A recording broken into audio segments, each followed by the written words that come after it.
অব্র, একদম বিরক্ত করবে না, আমি একটা গুরুত্বপূর্ণ কাজ করছি, দূরে থাকো।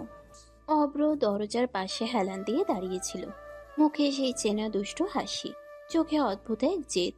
বিয়ের পর থেকে এই মেয়েটাকে বুঝতে পারছে না সে। একই ছাদের নিচে থাকে, একই ঘরে ঘুমায়, অথচ দূরত্বটা যেন মাইলের পর মাইল। তবুও অব্র হাল ছাড়ার ছেলে না। কেন দূরে সরিয়ে রাখছেন বৌজান? বিয়ের পর থেকে তো কাছেই আসতে পারলাম না। মানুষজন তো বলে বিয়ের পর নাকি বউ স্বামীকে ছাড়তেই চায় না, আর আমার কপালে পড়েছে উল্টোটা। দেখো, কাজের সময় বিরক্ত করো না। এমনিতেই যতক্ষণ বাসায় থাকি মাথা নষ্ট করে দাও। একটা কেস নিয়ে বসে আছি, মাথা কাজ করছে না তোমার জন্য। অব্র ধীরে ধীরে এগিয়ে এলো। টেবিলের উপর ছড়িয়ে থাকা ফাইলগুলো দেখেও তার মনোযোগ গেল না। তার পুরো দৃষ্টি আটকে আছে নীলার মুখে। ইউনিফর্ম না পরলেও মেয়েটার মধ্যে সে অফিসার সুলভ কঠিন ভাব সবসময় থাকে। তো কি করব বলুন? কাছে আসতে দেন না কেন? আমরা স্বামী স্ত্রী, কাছে আসা তো পাপ না। আমি তো অপরাধ করছি না, নিজের বউয়ের কাছে আসছি। চুপ করো অব্র, বলছি তো কাজ করছি, যাও তো চোখের সামনে থেকে। অব্র এবার আর থামল না। ধীরে ধীরে টেবিলের পাশ ঘুরে নীলার একদম কাছে এসে দাঁড়ালো। নীলা বিরক্ত হয়ে তাকাতেই সে নিচু গলায় বলল, না, যাব না। আপনি আমাকে এড়িয়ে চলেন কেন বলেন তো? কাছে আসতে দেন না, আদর করতে দেন না, এইভাবে তো চলতে পারে না। আমি কাছে আসতে চাই, ভালোবাসতে চাই। শাট আপ অব্র, তুমি বুঝতে পারো না? আমি তোমাকে পছন্দ করি না। আমার সাথে কি তোমার যায়? তুমি একটা বেকার জুনিয়র ছেলে, আর আমি একজন সিনিয়র পুলিশ অফিসার, কথাটা মাথায় রেখো। অব্র কিছুক্ষণ চুপ করে তাকিয়ে রইল। কথাগুলো যেন বুকের ভিতর লাগলো, কিন্তু মুখের হাসিটা হারালো না। সিনিয়র অফিসার বলেই কি আপনার এত অহংকার? অবশ্যই অহংকার, কারণ আমি এটা নিজ চেষ্টায় অর্জন করেছি। তোমার কোনো যোগ্যতা নেই আমার স্বামী হওয়ার। অব্র ধীরে মাথা নিচু করলো, তারপর আবার তাকালো তার দিকে, চোখে এবার অন্যরকম আত্মবিশ্বাস। কে বলতে পারে কার কি যোগ্যতা? সেটা তো সময় বলবে ম্যাডাম। অব্র, বিড়বিড় না করে চোখের সামনে থেকে যাও। বড় কেস এসেছে, সেটা হ্যান্ডেল করতে হবে। আমার মুড নষ্ট করো না। অব্র হঠাৎ টেবিলের উপর হাত রেখে ঝুঁকে পড়লো তার দিকে, ঠোঁটের কোণে দুষ্টু হাসি খেলছে। নো ম্যাডাম, আজকে আদর করতে এসেছি, আদর করেই সরব। খবরদার অব্র, টাচ করবে না। আমি বিয়ের রাতেই বলেছি, মানি না তোমাকে স্বামী হিসাবে, দূরে থাকো। কিন্তু অব্র যেন কিছুই শুনল না। কয়েক সেকেন্ডের মধ্যে নীলার হাত ধরে নিচের দিকে টেনে নিল। হঠাৎ ঘটে যাওয়া ঘটনায় নীলা হতভম্ব হয়ে গেল। অব্র ছাড়ো, কি করছো? কথা শেষ হওয়ার আগে অব্র তার ঠোঁটে নিজের ঠোঁট ডুবিয়ে দিল, শক্ত করে জড়িয়ে ধরলো তাকে। কয়েক মুহূর্তের জন্য পুরো ঘরটা নিস্তব্ধ হয়ে গেল। নীলা প্রথমে ধাক্কা দিতে লাগলো, রাগে শরীর কাঁপছে তার, কিন্তু অব্র ছাড়লো না। যেন এতদিনের জমে থাকা অভিমান, ভালোবাসা আর জেদ সব মিলিয়ে সেই চুমুতেই প্রকাশ পাচ্ছে। দূরে টেবিলের উপর রাখা ফোনটা তখন হঠাৎ বেজে উঠল, আর স্ক্রিনে ভেসে উঠল ডিপার্টমেন্ট থেকে জরুরি কল। অব্র কয়েক সেকেন্ড পর ধীরে ধীরে নীলাকে ছেড়ে দিল। দুজনেই হাঁপাচ্ছে। নীলার চোখ রাগে লাল হয়ে গেছে, ঠোঁট কাঁপছে অপমানে আর অপ্রস্তুততায়। ঠিক তখনই টেবিলের উপর রাখা ফোনটা একটানা বাজতেই থাকলো। অব্র বিরক্ত মুখে ফোনটার দিকে তাকিয়ে দাঁত চেপে বলল, ধুর শালার, কল আসার আর সময় পায় না নাকি? মানুষ একটু নিজের বউকে আদর করবে, সেটাও সহ্য হয় না কারোর।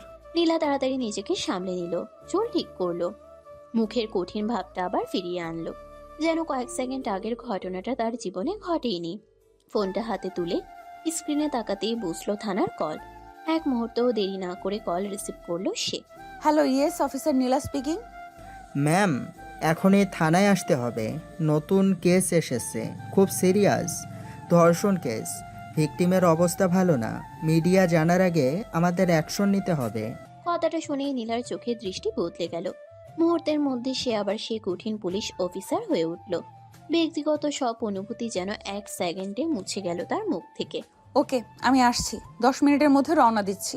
কল কেটে দিতেই সে দ্রুত আলমারির দিকে এগিয়ে গেল। ফাইল গুছিয়ে রাখছে, ব্যাগ নিচ্ছে, তাড়াহুড়ো করে প্রস্তুত হচ্ছে বের হওয়ার জন্য। অব্র এতক্ষণ চুপচাপ তাকিয়েছিল, তারপর ব্রুকুচকে সামনে এসে দাঁড়ালো। এই সময় কোথায় যাবেন আপনি? রাত প্রায় 12টা বাজে। থানায়, জরুরি কেস।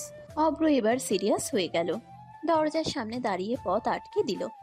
এত রাতে তো বাইরে যেতে পারবেন না, পরিস্থিতি ভালো না, কাল সকালে যান। কথাটা শুনেই নীলার মুখ শক্ত হয়ে গেল। চোখ দুটো আগুনের মতো জ্বলে উঠল। কি বললে তুমি? আমি যেতে পারবো না। আমি শুধু বলছি রাত অনেক হয়েছে, বিপদ হতে পারে। আপনি একা। স্টপ ইট অব্র, তুমি ভুলে যাচ্ছ আমি কে। আমি কোনো সাধারণ মেয়ে না যে ভয় পেয়ে ঘরে বসে থাকবো। আমি একজন পুলিশ অফিসার। মানুষের বিপদে পাশে দাঁড়ানো আমার দায়িত্ব। দায়িত্ব আছে ঠিক, কিন্তু আপনি আমার বউও। আপনার কিছু হলে আমি। Please don't act like a husband. আমি আগেই বলেছি তোমাকে আমি স্বামী হিসেবে মানি না, তাই আমার কাজে বাধা দেওয়ার অধিকারও তোমার নেই। কথাগুলো ছুরির মতো বিঁধল অব্রর বুকে। কয়েক সেকেন্ড সে নিশ্চুপ দাঁড়িয়ে রইল, তারপর ধীরে সরে দাঁড়ালো দরজার পাশ থেকে। নীলা দরজা খুলে বের হয়ে যেতে লাগলো, কিন্তু বের হওয়ার ঠিক আগে অব্র নিচু গলায় বলল, ঠিক আছে ম্যাডাম, যান। তবে মনে রাখবেন, আজ থেকে আমি আর থামাবো না। যা হওয়ার সামনে থেকেই দেখব। নীলা এক সেকেন্ড থেমে গেল, কিন্তু পিছনে আর তাকালো না। শক্ত পায়ে বেরিয়ে গেল রাতের অন্ধকারে। আর দরজার সামনে দাঁড়িয়ে অভ্র ধীরে ধীরে মুঠো শক্ত করলো। তার চোখে তখন অদ্ভুত এক চিন্তার ছায়া। দরজাটা বন্ধ হওয়ার শব্দটা পুরো ফ্ল্যাট জুড়ে প্রতিধ্বনির মতো ভাজলো। কয়েক মুহূর্ত অভ্র ঠিক সেখানেই দাঁড়িয়ে রইল। নীলার বলা কথাগুলো বারবার মাথার ভিতর ঘুরছে। তোমাকে আমি স্বামী হিসেবে মানি না। মুখে হাসি থাকলেও ভিতরে কোথাও যেন একটা চাপা কষ্ট জমে উঠল। ধীরে ধীরে রুমে এসে বিছানার পাশে বসে পড়ল সে। ঘরটা অদ্ভুত নীরব লাগছে। কয়েক মিনিট আগেও যেখানে ঝগড়া, কথা আর উত্তেজনায় ভরা ছিল সবকিছু, এখন সেখানে শুধু শূন্যতা। অব্র মাথা নিচু করে বসে রইল কিছুক্ষণ, তারপর হঠাৎই উঠে দাঁড়ালো। চোখে সেই পরিচিত দুষ্টু ভাব নেই এবার, বরং অদ্ভুত সিরিয়াস একটা ছায়া। না, এভাবে বসে থাকা যাবে না। যতই রাগ দেখাক, রাতের বেলা একা যেতে দিব নাকি? দ্রুত জ্যাকেটটা পরে নিল সে। ফোন আর বাইকের চাবি হাতে নিয়ে নিঃশব্দে বের হয়ে গেল বাসা থেকে। নিচে এসে দেখে নীলার গাড়িটা একটু আগেই রাস্তায় মোড় নিয়েছে। অব্র দূর থেকে নিজের বাইক স্টার্ট করলো। ইঞ্জিনের শব্দ কম রেখে ধীরে ধীরে গাড়িটার পেছনে চলতে লাগলো সে। দূরত্ব বজায় রেখে ফলো করছে, যেন কোনোভাবেই নীলা বুঝতে না পারে। রাত তখন গভীর, রাস্তার লাইটগুলো ফাঁকা, শহরের উপর হলুদ আলো ফেলছে। মাঝে মধ্যে পুলিশের গাড়ির লাল নীল লাইট ঝলসে উঠছে দূরে কোথাও। অব্রর চোখ পুরো সময় নীলার গাড়ির উপর। নিজের অজান্তেই নিচু গলায় বলল, যতই সিনিয়র অফিসার হন ম্যাডাম, আজকে আপনাকে একা ছাড়ছি না। কিছুক্ষণ পর গাড়িটা থানার সামনে গিয়ে থামলো। নীলা দ্রুত নেমে পড়ল, মুখে কঠিন ভাব, চোখে দায়িত্বের ছাপ স্পষ্ট। সে একবারও পিছনে তাকালো না। অব্র দূরে অন্ধকার পাশে বাইক থামিয়ে দাঁড়িয়ে রইল। হেলমেট খুলে থানার গেটের দিকে তাকিয়ে মুচকি হাসলো। যান ম্যাডাম, কাজ করেন, আমি আছি আশেপাশেই। ওদিকে নীলা দ্রুত ভেতরে ঢুকতেই কয়েকজন অফিসার উঠে দাঁড়ালো। সবাই স্পষ্ট বুঝতে পারছে কেসটা গুরুতর। পরিবেশ ভারী হয়ে আছে। একজন সাব ইন্সপেক্টর এগিয়ে এসে ফাইল বাড়িয়ে দিল। ম্যাম, ভিকটিম হসপিটালে আছে। প্রাইমারি রিপোর্ট এসেছে। ঘটনাটা আজ সন্ধ্যার দিকে হয়েছে। সন্দেহভাজন কয়েকজন নামও পাওয়া গেছে। নীলা চেয়ার টেনে বসলো। চোখের সামনে ফাইল খুলতেই তার মুখ আরো কঠিন হয়ে গেল। সব ডিটেলস লিখুন, টাইম, লোকেশন, প্রত্যক্ষদর্শী কারা ছিল, কিছু বাদ যাবে না। সে নিজেই কলম হাতে নিয়ে কেস ডায়েরিতে লিখতে শুরু করলো। দ্রুত কিন্তু নিখুঁতভাবে প্রতিটা তথ্য নোট করছে। তার চোখে তখন শুধু দায়িত্ব, কোনো আবেগ নেই। থানার ভিতরে ব্যস্ততা বেড়ে গেল। কেউ ফোন করছে, কেউ রিপোর্ট আনছে, কেউ আবার সন্দেহভাজনদের লোকেশন ট্র্যাক করার চেষ্টা করছে। ঠিক সেই সময় থানার বাইরে অন্ধকারে দাঁড়িয়ে থাকা অব্র ধীরে ধীরে চারপাশে নজর বুলালো। তার দৃষ্টি হঠাৎ রাস্তার অপর পাশে দাঁড়িয়ে থাকা কয়েকজন সন্দেহজনক লোকের উপর গিয়ে থামলো। লোকগুলো থানার দিকেই তাকিয়ে ফিসফিস করছে। অব্রর চোখ মুহূর্তেই শুরু হয়ে গেল। ঠোঁটের কোণে ধীরে ধীরে অন্যরকম এক হাসি ফুটে উঠল। মনে হচ্ছে রাতটা শান্তিতে কাটবে না ম্যাডাম। থানার ভেতরে তখন পুরো পরিবেশটা টানটান উত্তেজনায় ভরা। রাত যত গভীর হচ্ছে, কেসটার গুরুত্ব ততই স্পষ্ট হয়ে উঠছে সবার কাছে। নীলা সামনে রাখা কেস ডায়েরিতে একটার পর একটা তথ্য লিখে যাচ্ছে। তার চোখে ঘুম নেই, ক্লান্তি নেই, শুধু দায়িত্ব আর রাগ। কারণ সে জানে এই ধরনের কেস শুধু একটা ফাইল না, একটা মেয়ের ভেঙে যাওয়া জীবন। ভিকটিমের স্টেটমেন্ট পুরোটা রেকর্ড করা হয়েছে? জি ম্যাম, কিন্তু মেয়েটা খুব ট্রমায় আছে, ঠিক মতন কথা বলতে পারছে না। নীলা কলম থামিয়ে কয়েক সেকেন্ড চুপ করে রইল, তারপর ধীরে বলল, যাই হোক, যারা এটা করেছে তাদের আজকে ধরতে হবে। আমি কোনো অজুহাত শুনতে চাই না। নীলা কলম থামিয়ে কয়েক সেকেন্ড চুপ করে রইল, তারপর ধীরে বলল, তার কণ্ঠ এতটাই কঠিন ছিল যে আশেপাশে দাঁড়িয়ে থাকা অফিসাররা পর্যন্ত সোজা হয়ে দাঁড়িয়ে গেল। ওদিকে থানার বাইরে দাঁড়িয়ে অব্র সবকিছু লক্ষ্য করছিল। দূর থেকে থানার ভেতরের আলো দেখা যাচ্ছে, কিন্তু তার নজর বারবার চলে যাচ্ছে রাস্তার ওই পাশে দাঁড়িয়ে থাকা লোকগুলোর দিকে। লোকগুলো বারবার ফোনে কথা বলছে, আবার থানার দিকে তাকাচ্ছে। আচরণটা একদম স্বাভাবিক লাগছে না। অব্র ধীরে বাইকের উপর হেলান দিয়ে দাঁড়িয়ে নিজের মনে বলল, ব্যাপারটা ঠিক পরিষ্কার না। শুধু কেস না, এর পিছনে অন্য কিছু আছে মনে হচ্ছে। ম্যাডাম থানায় ঢুকে গেছে, এখন কি করব? কথাটা শুনেই অব্রর চোখ ঠান্ডা হয়ে গেল। মুখের হাসিটা মিলিয়ে গিয়ে জায়গা নিল ভয়ঙ্কর শান্ত একটা ভাব। অব্র ধীরে হেলমেটটা আবার পরে নিল। ও, তাহলে টার্গেট আমার রাগী বউটা। ভুল জায়গায় এসেছো ভাইরা। আমি নিজে হাসপাতালে যাচ্ছি ভিকটিমের সাথে কথা বলতে। গাড়ি প্রস্তুত করুন। ম্যাম, বাইরের পরিস্থিতি একটু সন্দেহজনক লাগছে। অপরাধীরা ভয় দেখাতে চাইলে ভুল করছে। আমি ভয় পাই না, চলুন। সে দ্রুত বাইরে বের হয়ে এলো। ঠিক সেই সময় দূরে দাঁড়িয়ে থাকা লোকগুলো নড়ে চড়ে উঠল। একজন ধীরে ধীরে ফোন কানে তুলল, আর কয়েক গজ দূরে অন্ধকারে দাঁড়িয়ে অব্র সব দেখছে। তার চোখে এবার সম্পূর্ণ সতর্ক। অব্র নিচু গলায় বলল, আজ যদি কারো ভুল হয় তাহলে সেটা জীবনের সবচেয়ে বড় ভুল হবে। নীলা কিছুই বুঝতে না পেরে থানার সিঁড়ি দিয়ে নিচে নামছে, আর অন্ধকার রাত যেন ধীরে ধীরে বিপদের দিকে এগিয়ে আসছে। থানার সামনে রাতের বাতাসটা অদ্ভুত ভারী লাগছিল। চারপাশ প্রায় ফাঁকা, শুধু কয়েকটা লাইট পোস্টের আলো পড়ে জায়গাটা আধ অন্ধকার হয়ে আছে। নীলা দ্রুত পায়ে নিচে নেমে আসলো, তার হাতে ফাইল, মুখে সেই কঠিন অফিসার সুলভ ভাব, যেন পৃথিবীর কোনো কিছুই তাকে থামাতে পারবে না। ডিউটি অফিসার গাড়ির দরজা খুলে দাঁড়িয়েছিল। ম্যাম, গাড়ি রেডি। হাসপাতালে যেতে প্রায় 20 মিনিট লাগবে। ওকে, সময় নষ্ট করা যাবে না, চলুন। সে গাড়ির দিকে এগিয়ে যাচ্ছিল। ঠিক তখনই রাস্তার পাশে দাঁড়িয়ে থাকা সেই সন্দেহজনক লোকগুলো একে অপরের দিকে তাকালো। তাদের চোখে অস্বস্তিকর ইঙ্গিত। একজন ধীরে ধীরে সামনে এগোতে লাগলো। দূর থেকে সবকিছু লক্ষ্য করছিল অব্র। বাইকের পাশে দাঁড়িয়ে থাকা ছেলেটার চেহারায় আর আগের সেই হাসি খুশি ভাব নেই। চোখ দুটো অস্বাভাবিক ঠান্ডা হয়ে গেছে। অব্র নিজের মনে ফিসফিস করে বলল, একবার বলেছিলেন ম্যাডাম, আপনাকে একা ছাড়বো না। নীলা কিছু বুঝে ওঠার আগেই হঠাৎ থানার সামনে লাইট কয়েক সেকেন্ডের জন্য ঝিমিয়ে উঠল। সেই সুযোগে লোকগুলোর একজন দ্রুত এগিয়ে এসে গাড়ির দরজার পাশে দাঁড়ালো। ম্যাডাম একটু কথা ছিল। কে আপনি? থানার সামনে দাঁড়িয়ে কি চান? কেসটা নিয়ে বেশি এগোবেন না ম্যাডাম, নিজের ভালো চাইলে এখানেই থেমে যান। কথাটা শুনেই নীলার চোখ আগুনের মতো জ্বলে উঠল। সে এমনিতেই রেগেছিল কেসটা নিয়ে, এই কথাতে আরো রেগে গেল। তুমি কি আমাকে থ্রেট দিচ্ছ?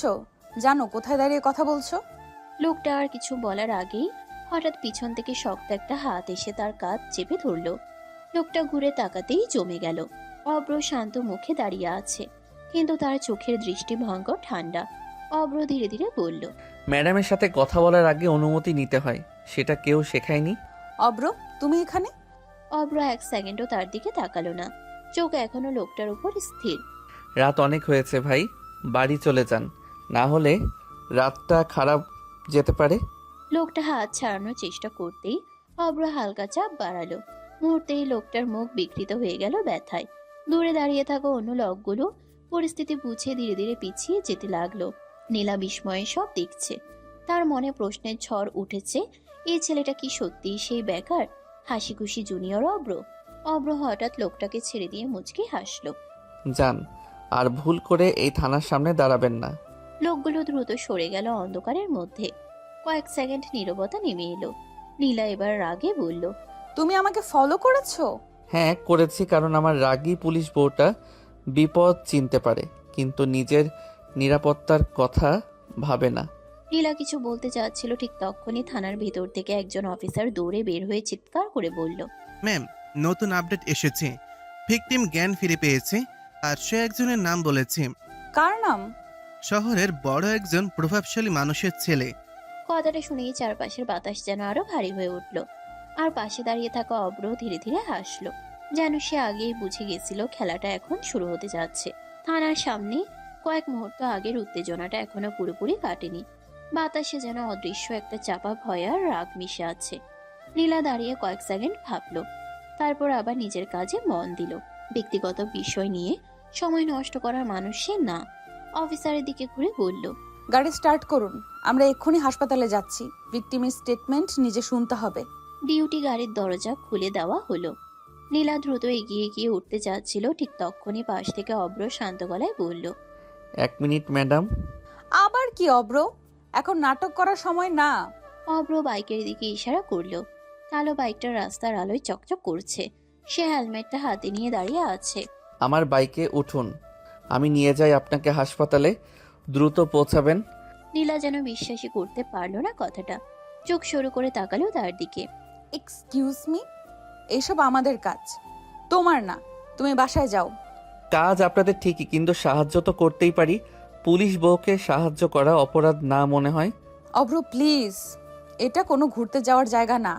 এটা সিরিয়াস কেস, তুমি বুঝবে না? বুঝি না? রাতের অন্ধকারে কারা আপনাকে থ্রেট দিতে এসেছিল দেখলেন তো একটু আগে। আবার কিছু হলে অফিসার হিসেবে শক্ত হতে পারেন, কিন্তু আমার কাছে আপনি শুধু অফিসার না। কথাটা শুনে নীলা কয়েক সেকেন্ড চুপ হয়ে গেল। তারপর আবার নিজেকে শক্ত করলো। আমি নিজের দায়িত্ব নিজে সামলাতে পারি, কারো প্রোটেকশন দরকার নেই আমার। প্রোটেকশন না ম্যাডাম, সঙ্গ দিচ্ছি। তাছাড়া শহরের এই সময় বাইক গাড়ির চেয়ে দ্রুত যাবে। কেসটা তো জরুরি, তাই না? নীলা বিরক্ত হয়ে গভীর শ্বাস নিল। সময় নষ্ট হচ্ছে বুঝতে পারছে সে। অফিসাররা দাঁড়িয়ে সব দেখছে বলেও অস্বস্তি লাগছে। শেষমেশ দাঁত চেপে বলল, ফাইন, শুধু সময় বাঁচানোর জন্য উঠছি, ভুল বুঝবে না। যত খুশি রাগ দেখান। উঠুন ম্যাডাম। নীলা অনিচ্ছায় বাইকের পিছনে উঠে বসলো। দূরত্ব বজায় রেখে বসেছে, যেন স্পর্শও না লাগে।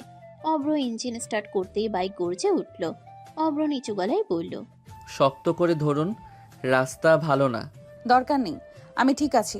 কিন্তু কয়েক সেকেন্ড পরই বাইক দ্রুত মোড় নিতেই ভারসাম্য হারিয়ে ফেলল নীলা। বাধ্য হয়ে অব্রর কাঁধ শক্ত করে ধরে ফেলল। অব্রর ঠোঁটে ধীরে ধীরে দুষ্টু হাসি ফুটে উঠল। দেখলেন, মাঝে মাঝে জুনিয়রদের উপর ভরসা করাও খারাপ না। নীলা কিছু বলল না, শুধু রাতের বাতাসে তার চুল উঠতে লাগলো। আর অজান্তেই বুকের ভেতর অদ্ভুত একটা অনুভূতি জন্ম নিতে লাগলো। রাতের শহর তখন প্রায় নিস্তব্ধ। বাইকের গতির সাথে সাথে ঠান্ডা বাতাস এসে বারবার নীলার মুখে লাগছে। রাস্তার লাইটগুলো একটার পর একটা পিছনে পড়ে যাচ্ছে। অব্র খুব দ্রুত কিন্তু নিয়ন্ত্রিতভাবে বাইক চালাচ্ছে। তার চোখ পুরো সময় সামনে, কিন্তু মন যেন অন্য কিছু হিসাব করছে। নীলা পিছনে বসে আছে চুপচাপ। প্রথমে দূরত্ব রেখে বসেছিল, কিন্তু রাস্তার হঠাৎ ব্রেক আর মোড়ের কারণে কয়েকবার ভারসাম্য হারিয়ে ফেলায় অজান্তেই অব্রর শার্ট শক্ত করে ধরে আছে। বিষয়টা বুঝতেই মুখ শক্ত করে অন্যদিকে তাকালো সে। স্পিড কমাও অব্র, এটা রেস না। চিন্তা করবেন না ম্যাডাম, আপনাকে নিরাপদে পৌঁছানো এখন আমার স্পেশাল ডিউটি। কিছুক্ষণ পর হাসপাতালের বড় গেট সামনে দেখা গেল।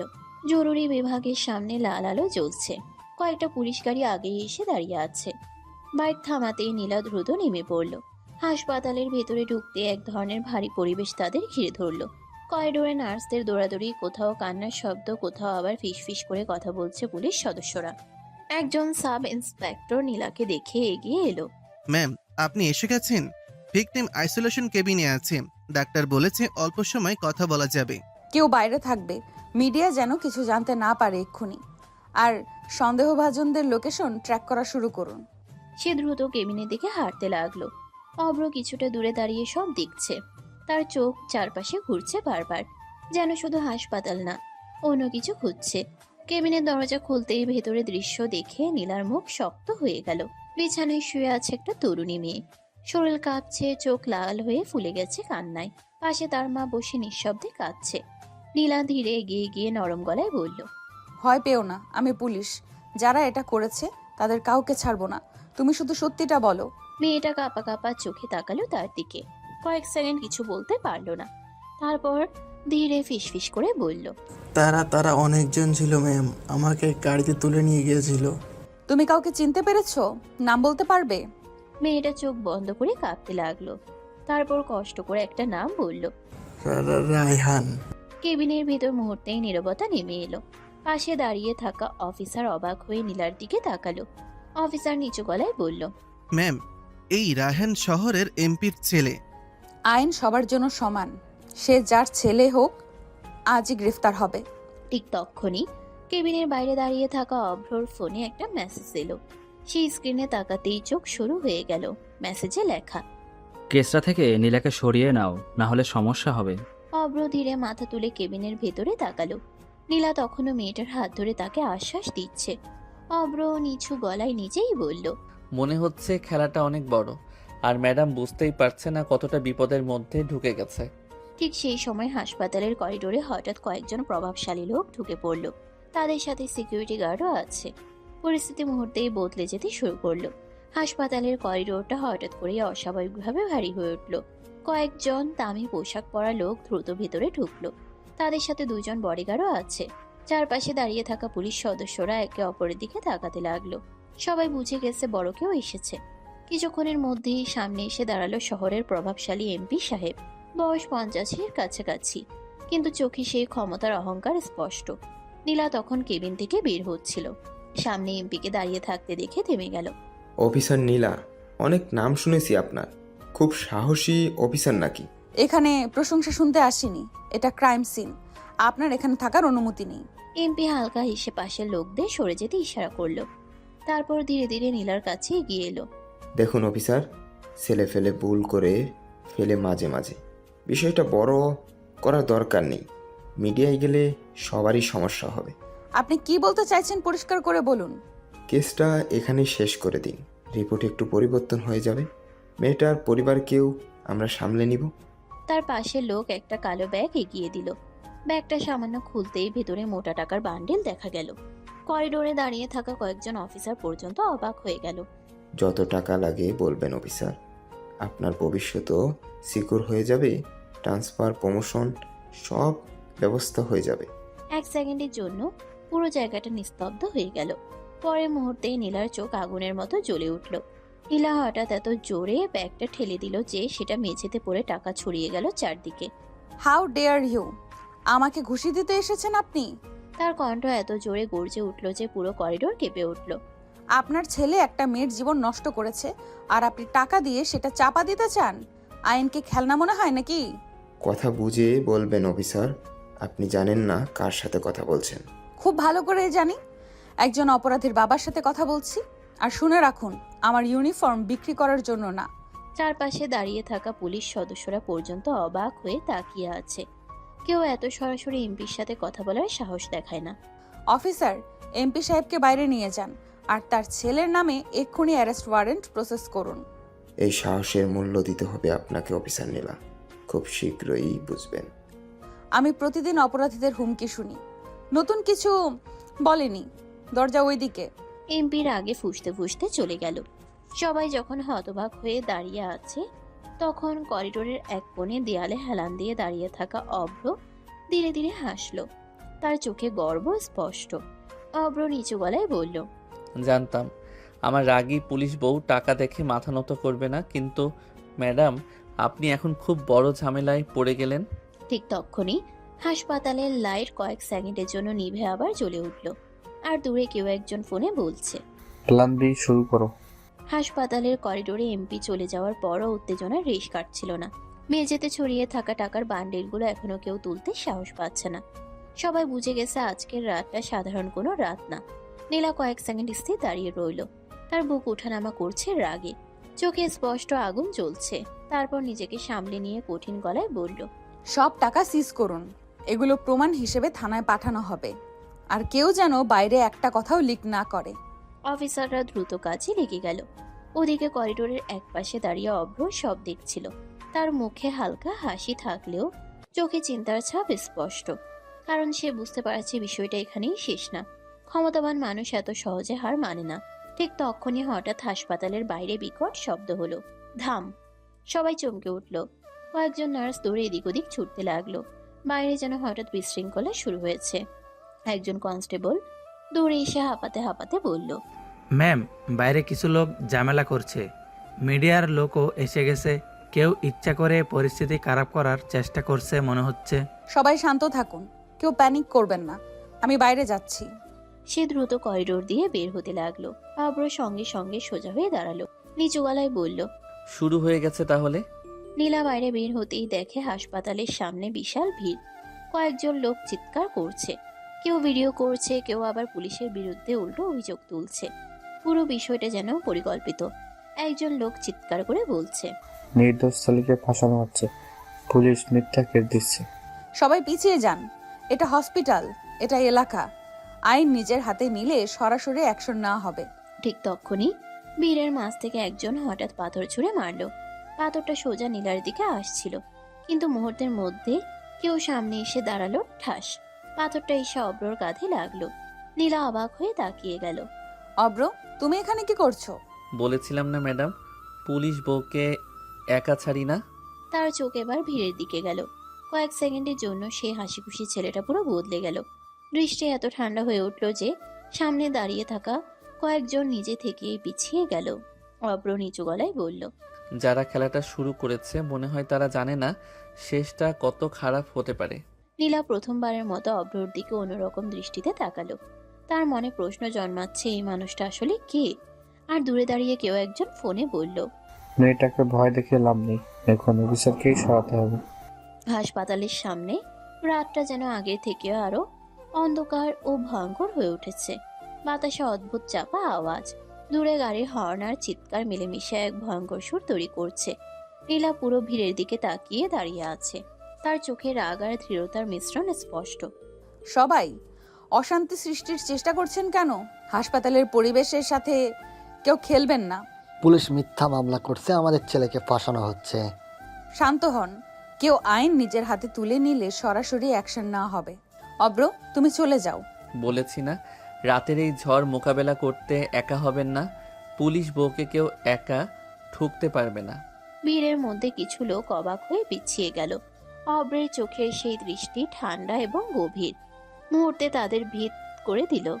নীলা নিজের শ্বাস নিয়ে ধীরে বলল, তুমি আবার বিপদে পড়তে যাচ্ছ। এইভাবে তুমি নিজেকে... আমি জানি ম্যাডাম, কিন্তু যাকে আপনি রক্ষা করতে চান তার পাশে থাকা আমার দায়িত্ব। হাসপাতালের বাইরে ধীরে ধীরে পরিস্থিতি কিছুটা নিয়ন্ত্রণে এলো। ভিড় সরিয়ে পুলিশ ব্যারিকেড টেনে ফেলেছে। মিডিয়ার লোকদের নিরাপদ দূরত্বে রাখা হলো। হাসপাতালের করিডোরে এখন শান্তি নেমে এসেছে, কিন্তু নীলা পুরোপুরি ক্লান্ত, চোখে গভীর অস্থিরতা, শরীরে মানসিক চাপ স্পষ্ট। অব্র দূরে দাঁড়িয়ে নীলার দিকে তাকালো, নিচু গলায় বলল, ম্যাডাম, এখন বাসায় চলুন। আপনি একা ক্লান্ত হয়ে পড়েছেন। আমি ঠিক আছি। হ্যাঁ চলো। সত্যি আজ শরীরটা একেবারে টায়ার্ড হয়ে গেছে। ঠিক আছে, তবে আগে আমাকে কথা দিতে হবে আপনি ক্লান্ত, আমি আপনার পাশে থাকব। নদীর মতো শান্ত রাতের বাতাসে তারা ধীরে ধীরে গাড়ির দিকে এগোলো। অব্র বাইকের পাশ দিয়ে এগিয়ে হালকা ইশারা করলো। বাইকে উঠুন ম্যাডাম, বাসায় পৌঁছানো দ্রুত হবে। নীলা প্রথমে কিছুটা দ্বিধা করলেও ধীরে ধীরে বাইকের পিছনে বসলো। মাথা একটু নিচু করে নিয়েছে, যেন আর কোনো ঝুঁকি না থাকে।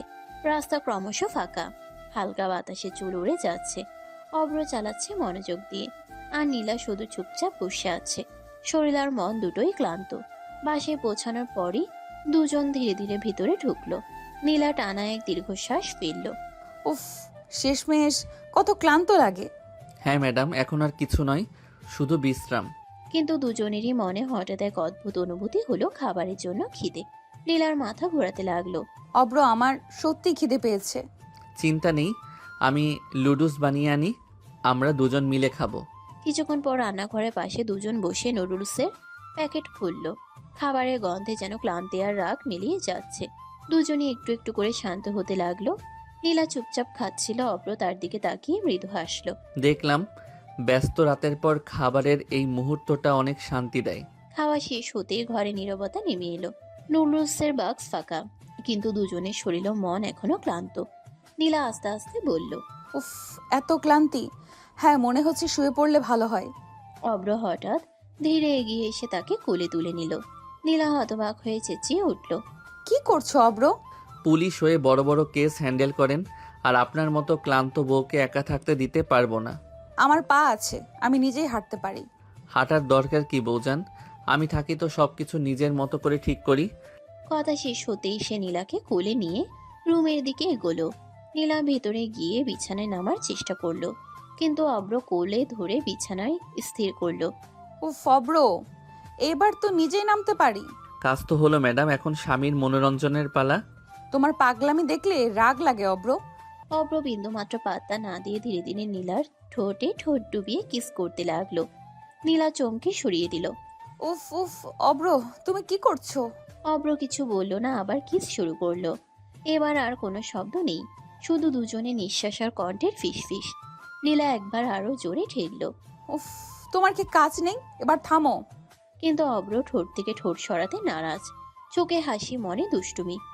আর কি করবে বউজান, এই রাত এই মুহূর্ত পুলিশি কাজ শেষ, স্বামীর দায়িত্বই তো শুরু হলো। নীলা চুপচাপ ঠোঁট চেপে ধরল। অগোচরে তার মন ধীরে ধীরে সেই ক্লান্তি আর রাগের মাঝে কিছুটা অদ্ভুত উষ্ণতা অনুভব করতে লাগলো। রাতটা ধীরে ধীরে তাদের জন্য এক অন্যরকম রোমান্টিক উত্তেজনায় মোড়ালো। রাতের সব অস্থিরতার, রাগ, অভিমান আর টানাপোড়েন যেন গভীর ঘুমের ভেতর কোথাও মিলিয়ে গিয়েছিল। ভোরের আলো ধীরে ধীরে জানালার ফাঁক গলে ঘরে ঢুকছে। হালকা সোনালি রোদ এসে পড়েছে নীলার মুখে। নীলা ধীরে ধীরে চোখ মেলল, কিছুক্ষণ চাঁদের দিকে তাকিয়ে রইল। গত রাতের ঘটনাগুলো যেন সিনেমার দৃশ্যের মতো ভেসে উঠছে। তারপর মাথা ঝাঁকিয়ে উঠে বসলো। আজ অনেক কাজ, নিজেকে সামলে নিতে হবে। সে চুপচাপ বাথরুমে ঢুকে গোসল করে নিল। ঠান্ডা পানির ছোঁয়ায় শরীর মন কিছুটা সতেজ হয়ে উঠল। আয়নার সামনে দাঁড়িয়ে চুল মুছতে মুছতে নিজের চোখের দিকে তাকালো। শক্ত, আত্মবিশ্বাসী, তবুও কোথাও যেন নরম একটা রেখা তৈরি হয়েছে। গোসল শেষ করে সাদামাটা একটা শাড়ি পরে নিচে নামতেই রান্নাঘর থেকে ভেসে আসছে মশলার সুগন্ধ। পেঁয়াজ রসুন ভাজার গন্ধে পুরো বাড়ি যেন উষ্ণ হয়ে উঠেছে। নীলা নিচে গিয়ে দেখলো অব্রর মা চুলার সামনে দাঁড়িয়ে রান্না করছেন। মা, আপনি একা একা করছেন কেন? আমাকে ডাকেননি কেন? আরে মা, তুমি তো সারা রাত কাজ করেছো, ভোরে এসে ঘুমিয়েছো, তোমাকে আবার ডাকবো নাকি? কাজ তো আমার দায়িত্ব, আর ঘরের কাজও দায়িত্ব। আমি সাহায্য করি। তুমি না সত্যি অন্যরকম মেয়ে, বাইরে এত বড় অফিসার আর ঘরে এত সাধারণ। ইউনিফর্ম খুললে আমি শুধু এই বাড়ির বউ। সে চুলার পাশে দাঁড়িয়ে ডাল নেড়ে দিল, তরকারিতে লবণ মেপে দিল। দুজনের মাঝে ধীরে ধীরে একটা মিষ্টি আলাপ জমে উঠল। সংসারের ছোটখাটো গল্প, বাজারের কথা, পড়ার খবর। ঠিক তখনই উপরে সিঁড়ি দিয়ে আলস্য ভরা পায়ে নামতে লাগলো অভ্র। চুল এলোমেলো, চোখ আধ খোলা। এ কি সকাল সকাল পুলিশ ম্যাডাম কিচেনে? পুলিশ ম্যাডাম না, বাড়ির বউ। ও, তাহলে আজ আমার কপাল ভালো। তোমরা দুজন আবার শুরু করো না, আগে নাস্তা করো। রান্নাঘরের ভিতর সকালবেলার সেই উষ্ণ পরিবেশে যেন নতুন এক দিনের শুরু হলো। গত রাতে সব উত্তেজনা, রাগ আর অস্থিরতার পর আজকে সকালটা একটু অন্যরকম, শান্ত, ঘরোয়া, আর কোথাও যেন সম্পর্কে শুকনো এক বদল। সকালের নাস্তায় টেবিল ভরে গেছে গরম পরোটা, ডাল আর ডিম ভাজিতে। রান্নাঘরের উষ্ণ গন্ধে ঘরটা ভরে আছে। নীলা প্লেটে খাবার তুলে বসেছে, কিন্তু চোখে সে আগের দৃঢ়তা, যেন মনটা পুরোপুরি বিশ্রাম নেয়নি। অব্র চেয়ারে হেলান দিয়ে বলল, আজকে কিন্তু আর কোনো কেস না, আজ শান্তিতে খাওয়া হবে। আমার হাতে কি সময় থাকে বসে থাকার? দুজনেই চুপচাপ খাও, সকাল সকাল ঝগড়া না। ঠিক তখনই নীলার ফোনটা টেবিলের উপর কাঁপতে শুরু করলো। স্ক্রিনে ভেসে উঠল থানা। টেবিলের পরিবেশ মুহূর্তে বদলে গেল। নীলা ফোনটা রিসিভ করতেই ওপাশ থেকে তাড়াহুড়া ভরা কণ্ঠ, ম্যাম, আসামি রায়হানের ওপর আমরা নজর রেখেছিলাম। সে এখন বিদেশ পালানোর প্ল্যান করছে, আজ রাতের ফ্লাইটের চেষ্টা করছে। লোকেশন? ম্যাম, এয়ারপোর্টের দিকে মুভ করছে, আমাদের টিম ফলো করছে। আমি এক্ষুনি আসছি, ওকে হাতে নাতে ধরবো, এক পাও বের হতে পারবে না। এখনই? নাস্তা তো শেষ করলেন না? অপরাধীরা সময় দেখে পালায় না অব্র, দায়িত্ব ডাকলে আমাকে যেতে হবে। সাবধানে যেও মা। চিন্তা করবেন না, আজই শেষ করব এই কেস। আমি যাচ্ছি আপনার সাথে। না, এটা অফিসিয়াল অপারেশন। তুমি শুধু অফিসার না, আপনি আমার স্ত্রীও। বিপদে একা যেতে দেব না। ফোনটা কেটে যাওয়ার পরও কয়েক সেকেন্ড নীলা স্থির দাঁড়িয়ে রইল। চোখের ভেতর আগুনের মতো দৃঢ়তা, ঠোঁট শক্ত করে চেপে ধরা। সকালের শান্ত পরিবেশ যেন মুহূর্তেই বদলে গেছে। সে ধীরে ধীরে সিঁড়ি বেয়ে উপরে উঠতে লাগলো। প্রতিটা পা ফেলায় যেন একটা সিদ্ধান্তের শব্দ। অব্র নিচ থেকে তাকিয়ে আছে। নীলা, এখন কথা বলার সময় না। রুমে ঢুকে দরজাটা ভেতর থেকে লাগিয়ে দিল। কয়েক সেকেন্ড দেয়ালের সাথে হেলান দিয়ে চোখ বন্ধ করলো। তারপর ধীরে আলমারির দরজা খুলল। ভেতরে ঝুলছে তার ইউনিফর্ম, ইস্ত্রি করা, পরিপাটি, গর্বের প্রতীক। নীলা ইউনিফর্মটা হাতে তুলে নিল, আঙ্গুল বুলিয়ে নিল কাঁধের ব্যাজে। আজ পালাতে পারবো না রায়হান। সে দ্রুত শাড়ি বদলে ইউনিফর্ম পরে নিল। বোতামগুলো এক এক করে লাগাতে লাগাতে তার চোখের কোমলতা মিলিয়ে গেল। জায়গা নিল কঠোর দায়িত্ববোধ। কোমরে বেল্ট পরলো, হোলস্টারে সার্ভিস পিস্তল ঠিক করলো। চুল শক্ত করে বেঁধে আয়নার সামনে দাঁড়ালো। আয়নায় এখন আর ঘরের বউ না, দাঁড়িয়ে আছে এক সিনিয়র পুলিশ অফিসার। ঠিক তখন দরজায় হালকা নক। ঢুকবো? নীলা দরজা খুলল। অব্র কিছুক্ষণ চুপচাপ তাকিয়ে রইল। তারপর শান্ত কণ্ঠে বলল, যখন ইউনিফর্ম পরেন আপনাকে আলাদা লাগে। কারণ তখন আমি শুধু তোমার নীলা না, আমি আইনের প্রতিনিধি। সাবধানে থাকবেন, লোকটা মরিয়া হয়ে আছে। মারিয়া অপরাধী যতই হোক, আইন তার চেয়ে শক্ত। সে ক্যাবটা হাতে নিয়ে বেরিয়ে গেল। সিঁড়ি দিয়ে নামার সময় বুটের শব্দে পুরো বাড়ি কেঁপে উঠেছে যেন। মা দরজার পাশে দাঁড়িয়ে দোয়া পড়ছেন। আল্লাহ ভরসা মা। নীলা মায়ের দিকে তাকিয়ে হালকা মাথা নেড়ে বেরিয়ে গেল। বাইরে গাড়ির দরজা খুলতেই সকালের রোদ তার ইউনিফর্মে ঝিলিক দিল। আজ আর কোনো দ্বিধা নেই, আজ শুধু অভিযান। বাড়ির গেট পেরিয়ে পুলিশের জিপটা যখন রাস্তায় উঠল, তখন সকালের রোদ পুরো শহরটাকে জাগিয়ে তুলেছে। কিন্তু নীলার চোখে কোনো সকাল নেই, আছে শুধু দায়িত্ব, কৌশল আর তারা। ড্রাইভার আয়নায় তাকিয়ে বলল, ম্যাম, সরাসরি এয়ারপোর্ট? না, আগে থানায়। অপারেশনের প্ল্যান ছাড়া কেউ নড়বে না। জিপটা দ্রুত থানার ভিতরে ঢুকলো। গেট খুলতেই কনস্টেবলরা স্যালিউট দিল। থানার ভেতরে ঢুকেই নীলা সরাসরি কনফারেন্স রুমে গেল। টেবিলের উপর ম্যাপ ছড়িয়ে দেওয়া হলো। কয়েকজন অফিসার দাঁড়িয়ে আছে প্রস্তুত হয়ে। রায়হান এখন পালানোর মুডে আছে। পালাতে চাইলে সে সরাসরি এয়ারপোর্টে যাবে না, মাঝপথে সেফ হাউসে লুকাতে পারে। ম্যাম, আমাদের সোর্স বলছে সে আজ দুপুরের আগেই বের হবে। এই 3টা রোড ব্লক করো। সাদা পোশাকে লোক থাকবে, আর কেউ ফায়ার ওপেন করবে না আমার অর্ডার ছাড়া। আমরা তাকে জীবিত চাই। জি ম্যাম। আজ কেউ ভুল করবে না। সে অনেক মেয়ের জীবন নষ্ট করেছে। আজ তার পালানোর শেষ দিন। দ্রুত টিম ভাগ হয়ে গেল। গাড়ির ইঞ্জিনের শব্দে পুরো থানার চত্বর গমগম করছে। কিছুক্ষণ পর খবর এলো, ম্যাম, টার্গেট গাড়ি নিয়ে বেরিয়েছে। ফলো করো, দূরত্ব বজায় রাখো। রাস্তার উপর হালকা ট্রাফিক। সামনে কালো রঙের একটা গাড়ি দ্রুত গতিতে এগোচ্ছে। অফিসার ফিসফিস করে বলল, ম্যাম, ও সন্দেহ করছে, স্পিড বাড়াচ্ছে। হঠাৎ রায়হানের গাড়ি একটা মোড় ঘুরে হঠাৎ ব্রেক কষলো। দরজা খুলে দৌড় দিতে লাগলো ভেতরের গলির দিকে। নীলা জিপ থেকে নেমেই চিৎকার করলো, রায়হান থামো, পুলিশের হাতে নিজেকে সমর্পণ করো। রায়হান পিছনে তাকিয়ে দৌড় বাড়ালো। নীলা দৌড়ে তাকে চেপে ধরলো। দুইজন অফিসার মিলে মাটিতে ফেলে হাতকড়া পরিয়ে দিল। রায়হান হাঁপাতে হাঁপাতে বলল, ম্যাডাম, ভুল বোঝাবুঝি হয়েছে। আদালতে বলবে আইনের হাত লম্বা হয়, জানলে পালাতে আসতে না। হাতকড়া পরা অবস্থায় রায়হানকে গাড়িতে তোলা হলো। অপারেশন শেষ। নীলা সোজা হয়ে দাঁড়িয়ে গভীর শ্বাস নিল। রায়হানকে হাতকড়া পরিয়ে থানায় আনা হয়েছে। পুরো থানা জুড়ে এখন টানটান উত্তেজনা। মিডিয়ার লোকজন বাইরে ভিড় করছে। ভেতরে অফিসাররা রিপোর্ট তৈরি করছে। নীলা নিজের কেবিনে ঢুকে চেয়ারটায় বসলো। টেবিলের উপর ফাইল রাখা, সামনে আটক আসামির ডিটেলস। তার চোখে ক্লান্তি নেই, আছে দৃঢ়তা। ঠিক তখনই থানার বাইরে হঠাৎ হইচই শুরু হলো।